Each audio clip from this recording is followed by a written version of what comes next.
मैं अल्ताफ किराना वाला मालेगांव से आम आदमी पार्टी सदर।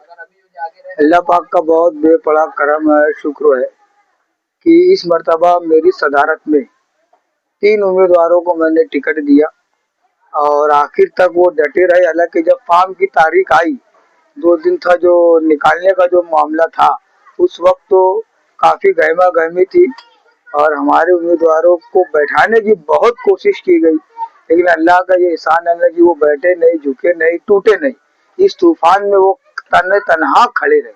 मैं अपने जो उम्मीदवारों का भी शुक्रिया अदा करता हूँ जिन्होंने इन हालात में मेरे साथ ताकत के साथ खड़े रहे, और वार्डों की आवाम ने जो ऑटो से नवाजा है, मैं उनका भी शुक्रिया अदा करता हूँ कि मालेगांव शहर के अंदर आम आदमी पार्टी ने अपनी बुनियाद तो रख दिया है। हालांकि 3 उम्मीदवार थे हमारे, लेकिन ये पूरे पट्टे पे कुसुम्बा रोड, इस्लामपुरा, कमालपुरा, पूरे इलाकों के अंदर आम आदमी पार्टी को एक अच्छा रिस्पांस मिला है। लोगों ने बहुत हौसला दिया है। तो मैं वार्ड वालों का, पूरा एहलियान शहर का मैं शुक्रिया अदा करता हूँ कि आम आदमी पार्टी को आपने जो भी ऑटो से नवाजा, वो हम आपके शुक्रगुजार है और हमारा ये सफर आगे भी जारी रहेगा। इस्लाम पार्टी की मालेगांव शहर में इस्लाम पार्टी की 35 सीट जो कामयाबी से निकली है, उस पर आपकी क्या राय है?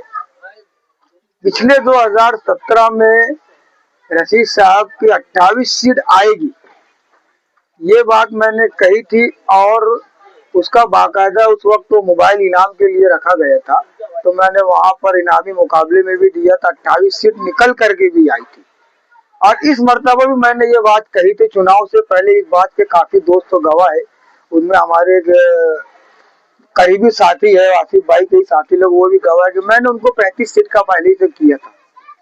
उसकी बुनियादी वजह ये थी कि आप 2007 में मुफ्ती इस्माइल कासमी साहब की 27 सीट आई थी, 2012 में उनकी 19 सीट थी, 2017 में भी उनकी 19 सीट थी। उनका गिराव बड़ा नहीं था, 7 के बाद तो उनका गिराव नीचे आया था। तो मैंने उनसे कहा था कि जो उनकी 29 सीट थी उसमें उनको 18 मिलेगी, ऊपर की जो सीट है 25 में जो कह रहा हूँ, मुफ्ती इस्माइल कासमी साहब को मैंने 25 सीट दी थी और ये बोलकर दिया था कि इनके पास 18 सीट है और यूनुस दादा फैमिली 7 सीट लाएंगी थी, ऐसे 25 सीट इनके पास है। उसके बाद जो सीटें बच रही है, इसमें आम आदमी पार्टी का भी था मामला, तो मुझे लगा कि अगर ज्यादा सपोर्ट मिलती है, 1 सीट हमको मिल सकती है, मेरा ये एक अंदाज था। लेकिन 25 सीट मुफ्ती इस्माइल की आएगी, मैंने ये कहा। तो उसके बाद जो सीट बचेगी वो पूरी सीट से आसिफ के खाते में जाएंगी, उसमें कुछ समाजवादी ले जाएगी, कुछ कांग्रेस पार्टी ले जाएगी। तो अगर 35 सीट आई है तो मैं नहीं समझता कि इसको जलवा कहेंगे या बहुत बड़ी कामयाबी कहेंगे। आप उस परिवार का रिकॉर्ड उठाकर देखो कि 1999 में मरहूम रशीद साहब, अल्लाह उनको जन्नतुल फिरदौस में आला मुकाम अता करे, वो पहली मर्तबा आमदार बने थे। उनकी क़यादत में 2003 में कारपोरेशन चुनाव में 72 में से 9 सीटें आई थी।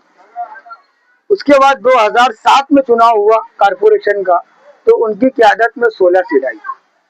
उसके बाद 12 में 28 सीट आई, 12 में 25 सीट आई, उसके बाद 2017 में 28 सीट आई। अगर आप ये कैलकुलेशन देखोगे तो 28 के बाद अगर कोई सीट बढ़ी है तो सिर्फ 7 सीटों का इजाफा हुआ, 28 और 7 35।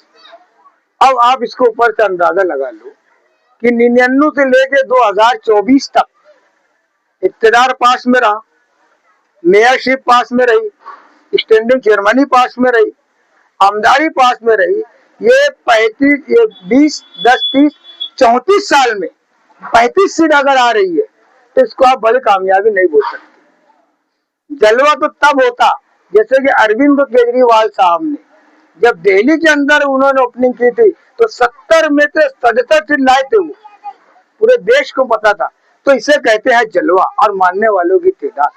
मैंने जो आंकड़ा आपको दिया है, तो आप दोनों लीडरान का आंकड़ा देख लो, इन लोगों को आधा शहर हमेशा नापसंद किया, तो आप इसे जलवा नहीं कह सकते, क्योंकि ऑप्शन इनके पास, आवाम के पास नहीं। आवाम जाना चाहती है किधर न, लेकिन ऑप्शन नहीं बचा। अब मुफ्ती इस्माइल कासमी की सीट इसलिए कम हुई है और शेख आसिफ की 7-8 सीट इसलिए बढ़ी है। उसके ऊपर मैं आपको ये बता दूं कि जन्म दाखिले का जो मामला था, इस मुद्दे को उन्होंने उचक लिया और उस वक्त मेरा बयान था, आप देख लो, आपके भी चैनल पे है, दूसरे चैनलों पर भी है, कि ये जमीयतुल उलमा के लिए था मामला, उनको आगे आना चाहिए, उससे पहले ये आगे आ गए।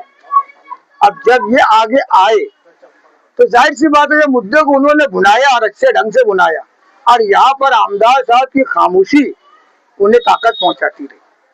उनकी सीटें बढ़ने की सिर्फ बुनियादी वजह यही है कि जन्म दाखिले के मामले को उन्होंने अच्छे ढंग से मुद्दा बनाया और उसको पूरी तरीके से भुनाया और यहाँ तक के पहुंचाया। अब मुफ्ती इस्माइल की खामोशी ने उन्हें 7-8 सीट का नुकसान पहुंचाया। आप, मैं ये कहना चाहूंगा एलियान शहर से कि ये जो चुनाव हुआ है, जो चुन कर आया, मैं उन्हें दिल की गहराइयों से मुबारकबाद देता हूँ, लेकिन असल मुद्दे से शहर हटाए। ये रोड गटर तामीर और तरक्की से हटकर चुनाव हुआ, जिसका मुझे अफसोस है कि चुनाव होना चाहिए लेकिन असल मुद्दे पर होना चाहिए। न तालीमी मामला आया, न सफाई का मामला आया, न स्कूलों का मामला आया, न अच्छे ढंग से रोड गटर का मामला आया। तो मैं अहलियान शहर तो ये कहूँगा कि ये चुनाव हमारा अपना, हमारे बच्चों के मुस्तकबिल का था, लेकिन वो चुनाव से हटकर ये चुनाव हुआ है और दोनों पार्टियों को इक़्तिदार मिला है। तो बहरहाल मैं, मेरी नेक ख्वाहिशात उनके साथ है और मुझे उम्मीद है कि आवाम ने जो उनको एतमाद किया है, भरोसा किया है, वो उस पर पूरा उतारने की कोशिश करेंगे। और रह गया सवाल आम आदमी पार्टी का, तो हमारी जो 3 सीट थी हमने मेहनत की और आगे हम मेहनत करेंगे। मुझे ऐसा लगता है कि आम आदमी पार्टी को, जब माना कि हमारी फिल्में फलाप हो गई, हमारे कारपोरेटर, लेकिन मुझे लगता है कि हमें एक जंजीर फिल्मों का इंतजार है। जिस तरह जंजीर फिल्म, अमिताभ बच्चन की एक फिल्म हुई तो 7-8-10 फिल्में फलाप होने के बाद एक हिट हुई थी, उसके बाद उनका हाथ कोई नहीं पकड़ सका। तो मुझे लगता है कि आम आदमी पार्टी को सिर्फ एक हिट शॉट का इंतजार है, उसके बाद इंशाल्लाह शहर के अंदर आम आदमी पार्टी का जलवा रहेगा।